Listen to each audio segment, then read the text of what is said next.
And welcome back to the channel. In today's video, I'm going to show you how to quickly change channels on YouTube TV. So it's a very simple and easy thing to do. First of all, you will have to come on YouTube TV and then you just have to simply log in into your account.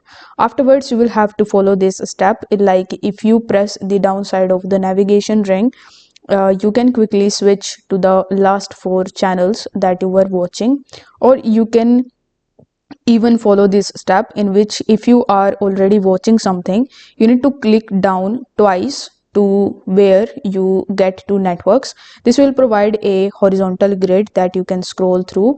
The first 8 channels are your recently watched, followed by the channels in your guide order. So you can also click back on your remote, which will take you back to the YouTube TV interface where you can go to the live guide and select the channels from there. So this is the live guide, and from here you can select the channel, or you can even follow this step, like you can press the button and after that you can watch and quickly move from channel to channels, as it will show you the 8 channels that you have recently watched.